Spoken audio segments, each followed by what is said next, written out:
Ladies and gentlemen, welcome back once again to the Evan Hears Culture campaign, and this is the first episode of the campaign for 2022. That's right, we're 2 whole years removed from the decade this show is supposed to be covering, but yet we press ever forward on. And to ring in the new year of the show, I want to take a look back at this post-it note I found attached to my mirror that I'd forgotten was there despite looking at it every morning.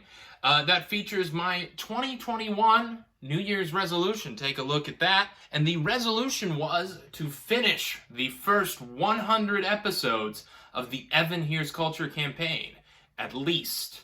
So let's check in on how we did.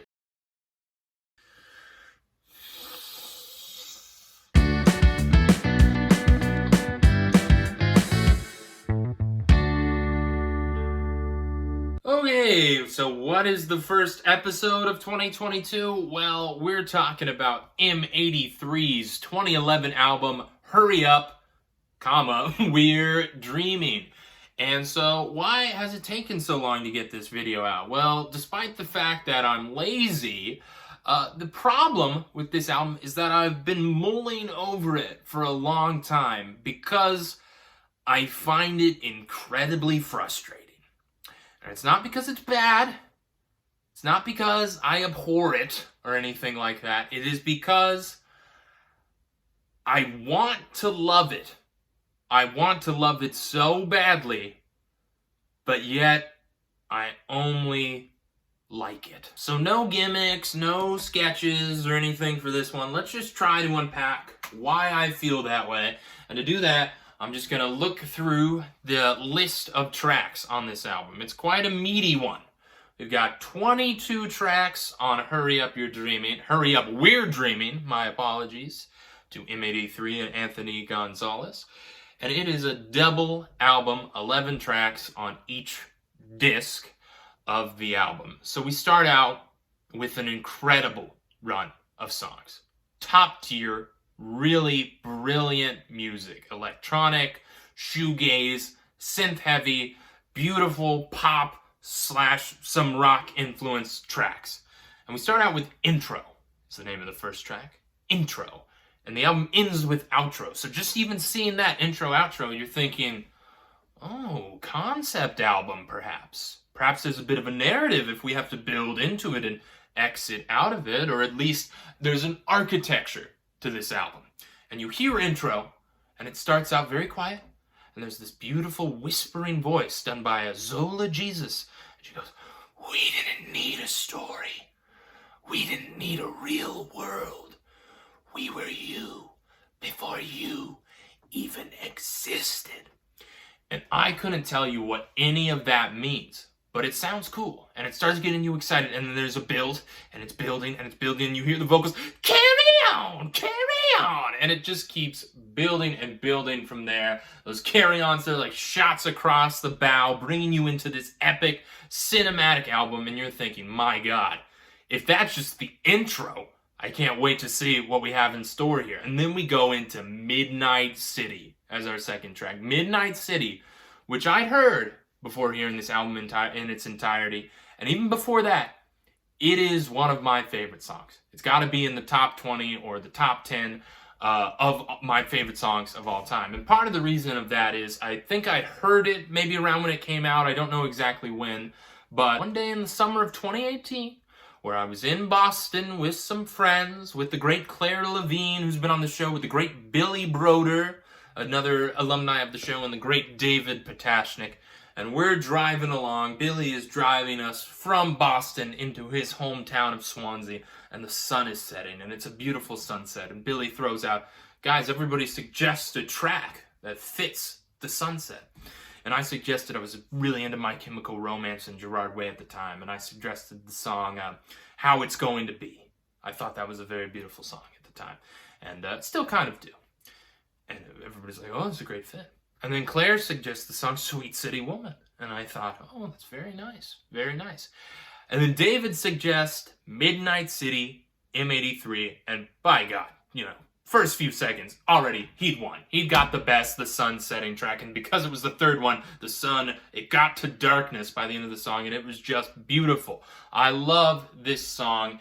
Every element about it is like exactly what I want out of electronic music. You know, you have just the start, you know, dan, dan, do, dan, dan, dan, do, dan, dan, dan, do, dan, dan, dan, do, na, na, na, na, you know, and you're in. Already, I'm on board, and then it just keeps getting better and better. And for an album that's not necessarily lyrically ambitious, I love the lyrics for this. The chorus, waiting in a car, waiting for a ride in the dark.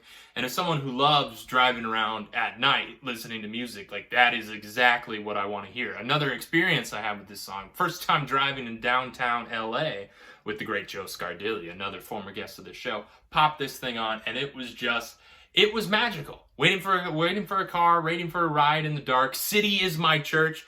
The lyrics spoke to me. The music spoke to me. There's a beautiful sax solo at the end. I love this song. So 2 tracks in. I mean, come on. This is fantastic. If this is the promise of the album, my God, it's going to be incredible. We go to track 3, Reunion. It's another fun song. It's not the most memorable thing ever, but it's got a nice pace to it. Got a nice sonic sound. Don't remember the lyrics, but you know, it's got a nice sound. And then we go into Where the Boats Go. And this is the first real interlude on the album. And I don't always love interludes. You know, why don't we just go track to track to track? But you're thinking concept album, potentially. You got intro, you got outro. It's cinematics. This makes sense to have some interludes, right? We segue in and out of things nicely. Once again, that album architecture. So I don't have a problem. And then we go into Wait. Another brilliant song on this album. Kind of the first really slow ballad. Just simple lyrics. Really just the word no time being repeated over and over again. But it's beautiful and it builds and it moves in and it's got all these lingers and these slower moments and these just big synth sounds, and I love it, and it's great. And you're 5 tracks in, you're like, this is the best album ever.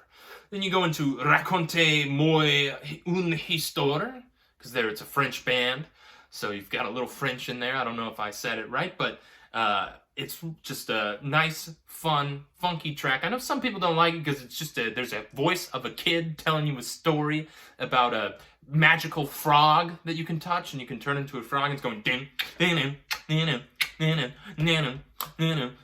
It's kind of video gamey music, but I thought it's a lot of fun. And that's kind of where the album peaks for me. Or that song is not the peak, but that is basically as good as the album as a whole gets, in my opinion, because from that point on, it just sort of starts to fall off. We go into Train to Pluton, another interlude, because there's a lot of interludes on this album. And the problem, I think, for me is that by the end of track 6, we've seen basically all the tricks that the album has in the bag of tricks. There's not another track that just brings something really new into the picture and keeps it fresh. Instead, you've got an hour and 12-minute album that has stopped becoming fresh. And so we have Train to Pluton, another interlude, and there's so many interludes. And the problem becomes, you know, interludes, they're not the most exciting tracks in the world. That's because they're interludes. You know, you wouldn't want them to be the most exciting tracks, but it becomes hard to distinguish the actual tracks from the interludes because everything levels out and just sort of becomes bland, in my opinion. Nothing is bad, but it's just not great anymore. And we end, you know, disc 1 into disc 2, there's a very definitive sort of transition here. We have Soon My Friend at the end of 11, which is nice, but it kind of just reminds me of Wait again, but a poor man's version of that. And then we go into disc 2, and this is like the last great track on the album, which is kind of an interlude, kind of an intro. My Tears Are Becoming a Sea, which is incredible. It makes you think, okay, we lost some momentum, but we're going back because it starts out, it does a similar thing to intro. Starts out kind of slow. I'm slowly drifting to you. The stars and planets are calling me. And that's one of the great things about this album, I just want to say, is that usually very quiet vocals over sort of loud, heavy synths. But unlike a lot of music, sort of when you have that contrast, the vocals become unintelligible. That's not the case with this album. You can clearly make out what Anthony Gonzalez, the front man of the group, or the creative voice behind it, not necessarily a group, but he's the creative voice behind it.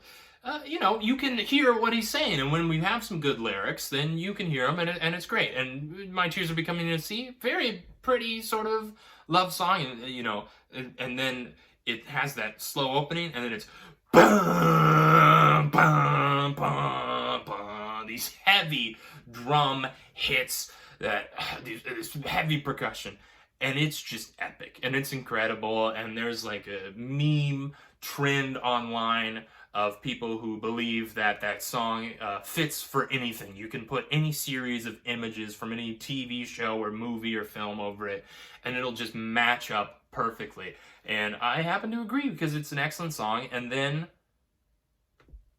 the album flatlines again, in my opinion. It sort of comes back on track 5 of disc 2, Splendor, which is another nice slow ballad and explores a few different ideas, but I don't know, the album's kind of done at that point, in my opinion. It's bloated. It's bloated. Nothing's bad, but nothing's as exciting as that opening run. I know some people like outro a lot. I don't get much out of it, and it's just sort of over for me. And that's why I find this thing so frustrating, is because there's such a promise up top, and it doesn't deliver on it, in my opinion. And I wish it did. And I think I would have preferred, instead of an hour and 12 minutes, an hour and 13 minutes, I just would have liked 38 minutes or something. I know that's kind of an arbitrary number of really tight music, instead of this spread out over this long period of time. And I think nobody watches my show, nor should they. But I feel like this would be a controversial episode if people were to.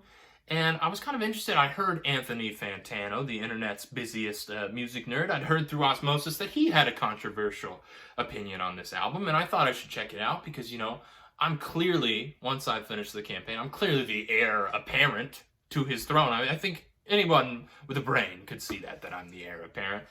And he had given it a strong 4. Which, that's ridiculous. It's much better than a strong 4. I mean, any album with Midnight City is at least, that track is a 10, so the album's got to be at least a 6 or something, and I would put it probably at a strong 7 if I were to use his ranking scale, so I think that's ridiculous, but I think his points are valid, and so, fucking sue me. If you disagree, come at me. I don't care. I've got plenty of time on my hands to dispute it, and that's the problem. That's why it's taking me so long. I've listened to this thing like 4 or 5 times. I wanted to give it a fair shake because I just want to like it, and I think we've hit the period on the campaign, on the list we're going through, of everything is now going to be like, I'm going to be able to tell why it's good, and I can with this, but it's just, I want it to be a masterpiece. I want it to be a masterpiece, so, whatever. Keep watching. It's the Evan Here's Culture campaign. It got, maybe this year we'll make it to 100.